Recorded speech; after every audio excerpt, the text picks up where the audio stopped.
শোনো, আমি অনেকদিন আমাদের বাড়ির কাছের যেই মসজিদটা আছে সেখানে ইমামতি করতাম। তাই সবসময় আমার ফজরের নামাজের জন্য রাত করে ঘর থেকে বের হতে হতো। এমনই একদিন আমি ফজরের আজান দেওয়ার জন্য মসজিদের উদ্দেশ্যে ঘর থেকে বের হই। তখন একটু সামনে যেতেই পিছন থেকে একজন আমাকে ডাক দেয়। আমি পিছন ফিরে দেখি আমার এক বন্ধু দাঁড়িয়ে আছে, কিন্তু তারপর আমি বুঝতে পারি যে আসলে সে আমার বন্ধু না।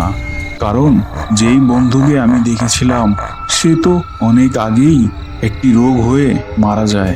তখন আমি বুঝতে পারি যে আমার বন্ধুর রূপ নিয়ে কেউ আমাকে ভয় দেখাতে এসেছে। তাই আমি আমার জানা যত দোয়া আছে সব তখন পড়তে থাকি। আর আমাকে দোয়া পড়তে দেখে ওই পিশাচটা সাথে সাথে সে মহিন তার বাবা মায়ের সাথে শহরে থাকে। তার বাবা শহরে একটি চাকরি করে আর তার মা একজন শিক্ষিকা। মহিনের বয়স মাত্র 5 বছর। তাকে দেখাশোনা করে তার মায়ের ঠিক করে দেয়া কাজের লোক। মহিন অবশ্য তাকে কাজের মেয়ের থেকে নিজের মায়ের বোন অর্থাৎ ওর খালা ভাবতে বেশি পছন্দ করে, আর ও কাজের মেয়েকে খালা বলেই ডাকে। সারাদিন যেহেতু ও নিজের মা বাবাকে কাছে পায় না, তাই ওর সারাদিন কাটে কাজের মেয়ে নীলিমার সাথে। মহিনের অবশ্য একটা শখ আছে, ও ভূতের গল্প শুনতে খুবই পছন্দ করে, আর বেশিরভাগ গল্পই ও নীলিমার থেকে শোনে। সেগুলো আবার ওর স্কুলের বন্ধুদের শোনায়। আজও মহিন স্কুল থেকে এসেই নীলিমার কাছে বায়না শুরু করেছে গল্প শোনার। খালামণি, তুমি কি আমাকে গল্প শোনাবে না আজ? বাবু, আমি তো এখন কাজে ব্যস্ত আছি, এখন কিভাবে তোমাকে গল্প শোনাই বলো তো? আমি কিছু জানি না, আমাকে গল্প শোনাতেই হবে, না হলে কিন্তু আমি রাগ করব। আচ্ছা, রাগ করো না। শোনো, আজকে তো আমরা সবাই তোমার দাদুর বাড়িতে বেড়াতে যাব। সেখানে গিয়ে তোমার দাদুর কাছে আরো বেশি সুন্দর গল্প শুনবে, কেমন? সত্যি? আজ আমরা দাদুর বাড়িতে যাব? তুমিও যাবে আমাদের সাথে? হ্যাঁ, যাব তো। আমরা কখন যাব দাদুর বাড়িতে? এই তো তোমার আম্মু আব্বু একটু পরই বাসায় এসে পড়বে, তারপরই আমরা রওনা হব। চলো আমরা তৈরি হয়ে নেই, না হলে এখনই তোমার আম্মু আব্বু এসে পড়লে আবার দেরি হয়ে যাবে। হ্যাঁ চলো, তাড়াতাড়ি চলো। নীলিমা মহিনকে তার দাদুর বাড়িতে যাওয়ার জন্য তৈরি করতে নিয়ে যায়, আর এর মধ্যে মহিনের বাবা মা বাসায় ফিরে আসে। নীলিমা, এই নীলিমা, কই তোরা? এখনো তৈরি হতে পারলি না? কখন রওনা হব আমরা এত দেরি করলে? নীলিমা পাশের রুমে মহিনকে তৈরি করছিল। এর মধ্যে মহিনের মায়ের ডাক শুনে বলে, আপা, আমরা তৈরি, একটু অপেক্ষা করুন, এখনই আসছি। নীলিমার কথা শুনে মহিনের মা রেগে যায়। এই মেয়ের কাজ দেখেছো? সে কখন ফোন করে বলেছি যে তৈরি হয়ে নে, আর এখনো সে আমাকে বলছে একটু অপেক্ষা করতে। এই মেয়েকে দিয়ে কোনো কাজেই হবে না। আচ্ছা, মাথা ঠান্ডা করো, এত রাগারাগি করলে কি হবে? এমনিতেও মেয়েটা একা সারাদিন কাজ করে, তার উপর আমাদের ছেলের খেয়াল রাখে। ওর সাথে তোমার এমন ব্যবহার করাটা ঠিক না। হয়েছে, তুমি এত মায়া দেখিও না। ও ভালো কথা, তোমাকে একটা কথা জিজ্ঞেস করতে চেয়েছিলাম। কি কথা? এই সন্ধ্যাবেলা গ্রামে যাওয়াটা কি ঠিক হবে? কেন, এখন গেলে কি হবে? তুমি ভুলে গেলে? বাবা না বলেছিল তোমাদের গ্রামে নাকি সন্ধ্যার পর কি দেখা যায়? আরে ধুর বোকা, তুমি ওগুলো এখনো মনে রেখেছো? সেই কাহিনী তো অনেক আগের। আর এখন সেই গ্রাম কত উন্নত হয়েছে জানো? এখন এসব ওখানে কেউই বিশ্বাস করবে না, আর কিছুই হবে না, চিন্তা করো না। মহিনের মা বাবা কথা বলছিল। এর মধ্যে নীলিমা আর মহিন তৈরি হয়ে এসে পড়ে। আপা, আমরা তৈরি, চলুন রওনা দেই। হ্যাঁ, আপনাদের চাঁদ মুখ এতক্ষণে দেখা গেল তাহলে। আচ্ছা চলো সবাই রওনা দেই। তারা সবাই একসাথে গ্রামের উদ্দেশ্যে রওনা হয়। গ্রামে পৌঁছাতে অনেক রাত হয়ে যায়। তখন ওরা সবাই গাড়ি থেকে নামে আর মহিনের মা বলে, আরে বাবা, এই গ্রাম কত পাল্টে গেছে। এখন তো গ্রামটাকে দেখলে পুরো একটা শহরের মতোই মনে হচ্ছে। দেখেছো, আমি বলেছিলাম না আমাদের গ্রাম এখন অনেক উন্নত হয়ে গেছে। আচ্ছা চলো, একটু সামনেই আমাদের বাড়ি, তাড়াতাড়ি যেতে হবে।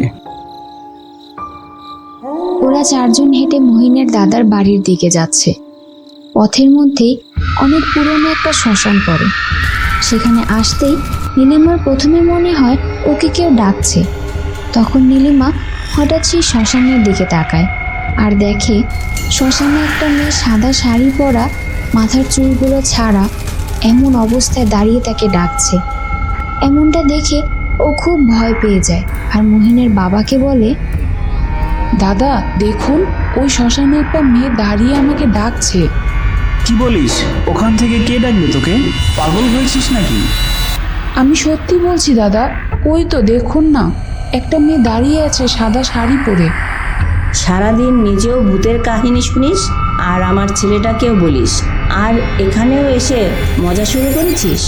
ওখানে কেউই তো নেই, আমরা তো কাউকেই দেখতে পাচ্ছি না, শুধু উল্টাপাল্টা কথা বলতে পারিস। যা, আমাদের সামনে সামনে হাঁটতে শুরু কর। নীলিমা শ্মশানে দাঁড়িয়ে থাকা মেয়েটিকে তখনও দেখতে পাচ্ছিল, কিন্তু বাকি কেউ তাকে দেখতে পাচ্ছিল না, তাই তারা কেউ নীলিমার কথা বিশ্বাস করে না। নীলিমা ভয়ে তাদের আর কিছুই বলে না, শুধু তাদের সামনে হাঁটা শুরু করে। কিছুক্ষণের মধ্যে তারা সবাই মহিনের দাদুর বাড়িতে পৌঁছে যায়। মহিনের দাদু ঘর থেকে বেরিয়ে এসে ওদেরকে দেখে খুব খুশি হয়ে যায়, কিন্তু নীলিমা তখন পিছনে দাঁড়িয়ে থাকায় তিনি তখন নীলিমাকে দেখতে পায়নি। পরে ওকে দেখে মহিনের দাদু অনেকটা অবাক হয়ে যায় আর বলে, এই মেয়েটা কে রে? বাবা, ও আমাদের বাড়িতে কাজ করে, মহিনের দেখাশোনা করে। তোমার নাম কি মেয়ে? আমি নীলিমা। মহিনের দাদু আর কিছুই বলে না, তবে নীলিমার দিকে একটু ভয়ঙ্কর নজরে তাকিয়ে থাকে। তাকে দেখে মনে হচ্ছিল যে উনি হয়তো কোনো অবাঞ্ছিত ঘটনার সাক্ষী হলেন, হয়তো এমন কাউকে দেখলেন যাকে সে দেখতে চায়নি।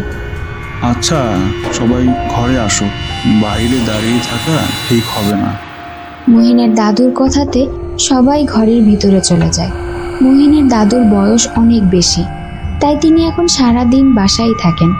তবে তিনি আগে একজন মসজিদের ইমাম ছিলেন। সবাই খাবার খেয়ে কিছুক্ষণ গল্প করতে বসে, কিন্তু প্রতিবারই মহিনের দাদু কেমন যেন ভয় নিয়ে নীলিমার দিকে তাকিয়ে থাকে। এর মধ্যে মহিন তার দাদুকে বলে, দাদু, ও দাদু, তুমি আমাকে ভূতের গল্প শোনাবে? দাদু ভাই, ভূতের গল্প শোনা ঠিক না, আর তুমি তো এখন ছোট, তাই এখন ভূতের গল্প শুনতে হবে না। না না, এমন হবে না। খালামণি বাসায় থাকতে আমাকে বলেছে যে এখানে আসার পর তোমার কাছে আমি গল্প শুনবো। এখন তুমি গল্প না বলা পর্যন্ত আমি ঘুমাবো না। মহিনের বায়না করাতে ওর দাদু আর না করতে পারে না। তিনি মহিনকে ভূতের গল্প শোনাতে রাজি হয়, তবে তাকে দেখে মনে হচ্ছিল যে সে নীলিমাকে দেখে খুব ভয় পাচ্ছিল। ঠিক আছে, বলছি শুনো। আমি অনেকদিন আমাদের বাড়ির কাছের যেই মসজিদটা আছে সেখানে ইমামতি করতাম, তাই সবসময়ই আমার ফজরের নামাজের জন্য রাত করে ঘর থেকে বের হতে হতো। এমনই একদিন আমি ফজরের আজান দেওয়ার জন্য মসজিদের উদ্দেশ্যে ঘর থেকে বের হই। তখন একটু সামনে যেতেই পিছন থেকে একজন আমাকে ডাক দেয়। আমি পিছন ফিরে দেখি আমার এক বন্ধু দাঁড়িয়ে আছে, কিন্তু তারপর আমি বুঝতে পারি যে আসলে সে আমার বন্ধু না, কারণ যেই বন্ধুকে আমি দেখেছিলাম সে তো অনেক আগেই একটি রোগ হয়ে মারা যায়। তখন আমি বুঝতে পারি যে আমার বন্ধুর রূপ নিয়ে কেউ আমাকে ভয় দেখাতে এসেছে। তাই আমি আমার জানা যত দোয়া আছে সব তখন পড়তে থাকি, আর আমাকে দোয়া পড়তে দেখে ওই পিশাচটা সাথে সাথে সেখান থেকে চলে যায়। মহিনের দাদুর বলা গল্প শুনে মহিন বায়না করে যে সে আরো গল্প শুনবে, কিন্তু তখন মহিনের মা রেগে যায়। দাদু, আরো একটা গল্প বলো না। না মহিন, আর গল্প শুনতে হবে না। তুমি একটা গল্প শুনতে চেয়েছো, তাই তোমাকে একটা গল্প শোনানো হয়েছে। এখন তোমার ঘুমাতে হবে। মা, আর একটা গল্প শুনি না। না, এখন তুমি ঘুমাবে, আর এখন তুমি না ঘুমালে আমাদের সাথে গ্রামে ঘুরতে যেতে পারবে না। মহিন তার মাকে একটু বেশি ভয় পেত, তাই মহিন আর বায়না না করে ওর মায়ের কথা মতো ঘুমাতে চলে যায়।